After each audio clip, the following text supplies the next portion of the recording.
So trend data is very dangerous because all it does is report a trend. It doesn't report if it's positive or negative, right? In the 1980s, you needed to do cocaine to get through the business day.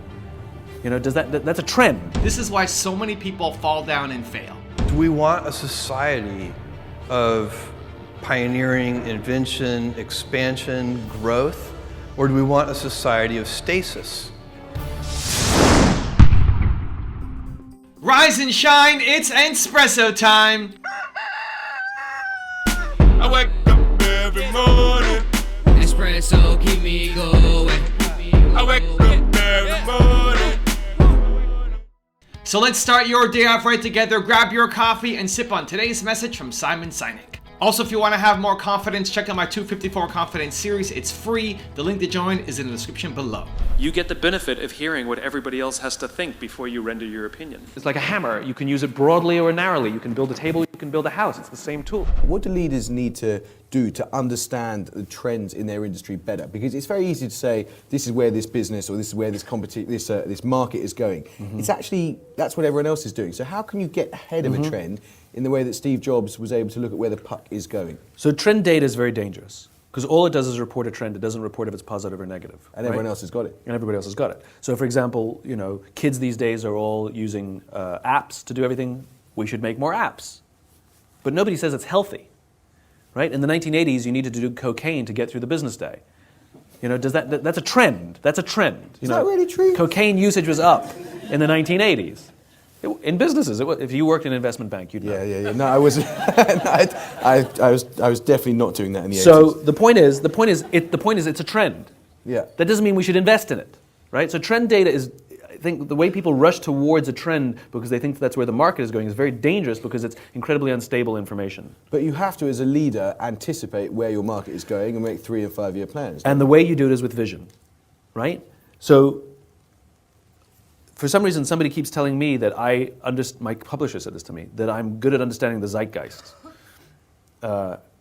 And he's wrong. I have no clue about what people are thinking. All I know is where I want to go. That's it. As I said before, I have a vision of a world in which the vast majority of people wake up every single morning inspired to go to work, feel safe when they're there, and return home fulfilled at the end of the day. So I can make certain guesses and predictions about things I have to do to get there. Your vision alone is not enough. Doing what you love is the #1 rule for success from everybody that I've covered, but doing what you love, following your vision, is not enough. You need to balance it with what actually works. This is why so many people fall down and fail.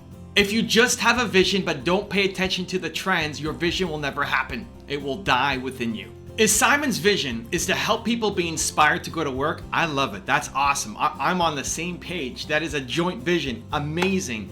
But how you go about doing it matters. He's not doing it through smoke signals and MySpace, right? That era is gone. But he's also not doing it through virtual reality and hologram Simons coming into your living room, right? That era has not arrived yet. How you approach the work matters. So how does Simon do it? He does it mostly through his books, right? Start with Why. He does it through his speaking, the TED Talk that launched his whole career, right? How did Simon get his mission to take off? How did Simon get people even aware about his vision? Well, he started by doing it just helping his friends, right? He was just being a good friend, helping them out, and he said, you should go and speak. And then he created that TED Talk and he blew up. He blew up through his TEDx talk that became a TED Talk and YouTube, and then through his books. Right? If he was not paying attention to the trends, if he did not go do his TED Talk, if he did not get on YouTube, if he did not write the book, if he was not marketing in the era that we are in right now, if he was not paying attention to the trends that, oh, people watch YouTube videos, oh, people go to TED Talks, oh, people read books. If he wasn't paying attention to those trends, nobody would know Simon Sinek. That's the problem. You start with the vision, 100%. Just paying attention to the trends is not enough. You start with the vision. But you have to know the trends too. It's always both. I love Simon. I love being able to feature his content here on this channel. I love being able to react and share my opinion on it too. One of the things that bothers me the most about Simon is he's not doing enough on his YouTube channel. I think Simon is a genius. I think Simon has ideas that need to be heard. Ideas that need to get out there and be heard. I love his vision. He wants people to be inspired to go to work. Imagine a world where everybody was inspired to go to work. Wouldn't that be an amazing world? Right? I want to help Simon get that message out there. I'm in part doing it through these videos on my channel, but I want him to have a bigger presence on YouTube. Up until recently, he was barely even posting on YouTube, but now he's doing his really short videos. He's not having the impact that he should be having with his genius, with his vision, because he's not paying attention enough to the trends. And so it always has to be both.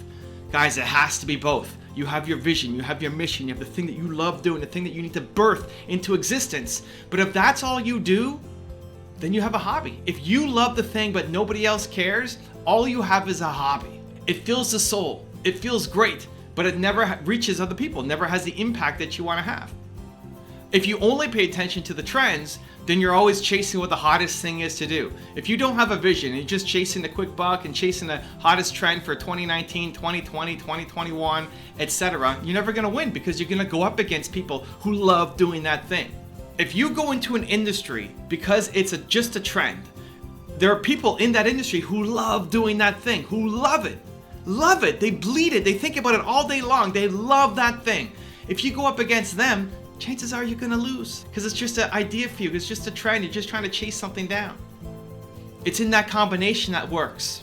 The thing that you love doing with what there's demand for, with what's trending right now, smush those two things together. That's when you start building a business. That's when you start having an impact. And I want desperately for you to be able to do it for yourself too. Now I've got a 3-step process that I want you to go through. I think it will help. Let's go. Step number 1 is, what is your vision? To Simon's point, what is your vision? He wants to wake up every day and have people go to jobs that they love. Mine is I want to solve the world's biggest problem, untapped human potential. What's yours? What is your big vision? What do you want for the planet? What do you want for yourself that you were going to birth? It's going to come out of you into the planet. Something that's exciting. Something that said, man, if I could solve that problem, if I could snap my fingers and that problem is solved, I would be pumped, right? What is your vision? Get clear on it. Number 2 is, what trends will you take advantage of? What is trending right now that you can apply your vision to, right? You want to make this change amazing. There's 1,000 different ways to do it, 1,000,000 different ways to do it. What are the trends that you can take advantage of? Can you get on YouTube? Can you create content? Can you do your own speaking tour? Can you write your own book? What are the trends that you want to hop on that relate to your skills that can also help get your mission out there? And number 3, what will you do this week to get started? It's easy to think about this plan of what you're going to do eventually and becomes this giant thing that then is impossible to do when you need venture capital funding to do it. Momentum. Momentum is the key. Momentum is what's missing from so many entrepreneurs in their businesses. Momentum. This week, it's amazing to have a vision that you're chasing down for the rest of your life. Awesome. I love it. You have a bold plan forward. Yes. What are you going to do this week? This week, the 2% difference. Stop planning to get to 100%. And instead take the 2% action. Get 2% close to your vision happening. You have to take action this week. Now I've got a really special bonus clip that I think you're going to enjoy. But before that, question of the day, I want to know, what is your big vision? Let me know in the comments below. I would have such a good feeling if I could be an 80-year-old guy and laying there thinking about my life. If I could say, look, there is now a bunch of entrepreneurs in space because I took my Amazon lottery winnings and built the heavy lifting infrastructure that does take billions of dollars in CapEx to lower the cost of access to space. That's how you get millions of people living and working. And by the way, we need that. For those of you who like to think about the future at all, you can do a simple calculation. You know, we can argue about you know, what limited resources on Earth and so on and so on. But here's a calculation that you cannot argue with, which is you take current baseline energy usage on Earth, compound it at just a few % a year for just a few hundred years, and you have to cover the entire surface of the Earth in solar cells. So we're going to have to decide, do we want a society of pioneering, invention, expansion, growth, or do we want a society of stasis? And personally, I believe, because the Earth is finite, and if you want a society of stasis, I think it's good. First of all, I don't personally believe that stasis is even compatible with freedom, so I think for me that's a big problem. Second of all, it's going to be dull. Stasis is going to be very dull. You don't want to live in the stasis world. And so, of course, we're going to continue to get more efficient too. We have been. For hundreds of years, we've been getting more productive, more efficient. That trend is going to continue. But even so, we're going to want to use more energy per capita. And also, I don't want a stabilized population. I would love for there to be 1 trillion humans in the solar system. With 1 trillion humans, We would have 1,000 Einsteins and 1,000 Mozarts. It'd be an incredible civilization. Don't you want that dynamism? It'd be so much more interesting. This is for your great-great-great-grandchildren, but what kind of world do you want them to live in? I want them to live in that expansive world that is, learning more about the universe and moving out throughout the solar system. We get to decide who we are. There's no objective truth that you're going to find or uncover. You're simply the collection of the things that you believe to be true about yourself.